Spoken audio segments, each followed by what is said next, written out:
KFC chicken popcorn তো আমরা ছোট বড় সবাই পছন্দ করি। সেরকম চিকেন পপকর্ন যদি সহজে বাড়িতে বানিয়ে ফেলা যায় তাহলে কেমন হয়? চলো তাহলে দেখে নিই রেসিপিটি। প্রথমে বাটিতে 1 চামচ টক দই, একটু জল আর নুন দিয়ে ভালো করে ফেটিয়ে নেব। আপনাদের কাছে বাটার মিল্ক থাকলে সেটি ব্যবহার করতে পারেন। বাটার মিল্কের মধ্যে ছোট ছোট কিউব আকারে কেটে রাখা চিকেনগুলো দিয়ে দেব। আমি এখানে 300 গ্রামের মতো বোনলেস চিকেন নিয়েছি।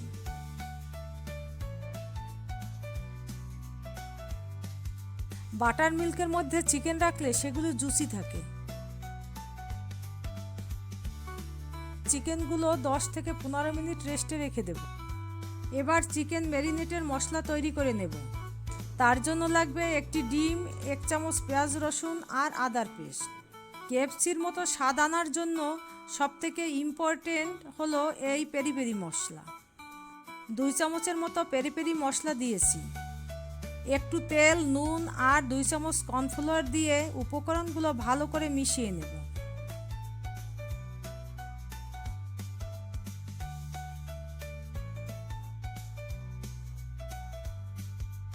বাটার মিল্ক থেকে ছেঁকে নিয়ে চিকেনগুলো তৈরি করা মশলার মধ্যে দিয়ে দেব। চিকেনগুলো মশলার সাথে ভালো করে মিশিয়ে 10 মিনিটের মতো রেস্টে রেখে দেব। এদিকে একটি প্লেটে 1 কাপ ময়দা নিয়ে তাতে একটু ব্ল্যাক পেপার আর নুন দিয়ে মিশিয়ে নেব।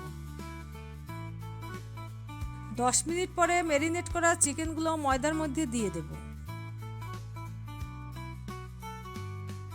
চিকেনগুলোতে এভাবে ময়দা মাখিয়ে নেব।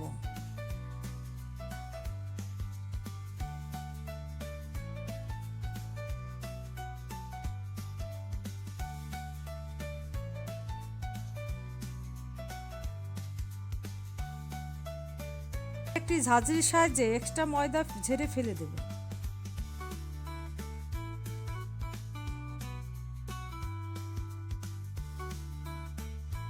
কড়াইতে দিয়ে দিলাম তেল। তেল গরম হলে দিয়ে দেব চিকেনগুলো।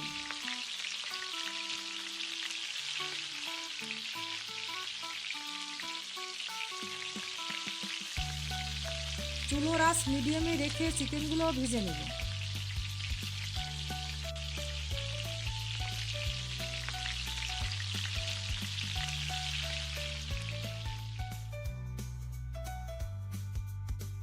শেষে পেরি পেরি মশলা দিয়ে দেব।